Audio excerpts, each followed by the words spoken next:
Rồi là vô tức nặng lư sấn nó có bắt tráo mà mẹ nó tráo chặt vậy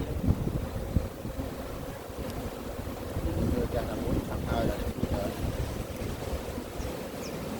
ra thổn thò rồi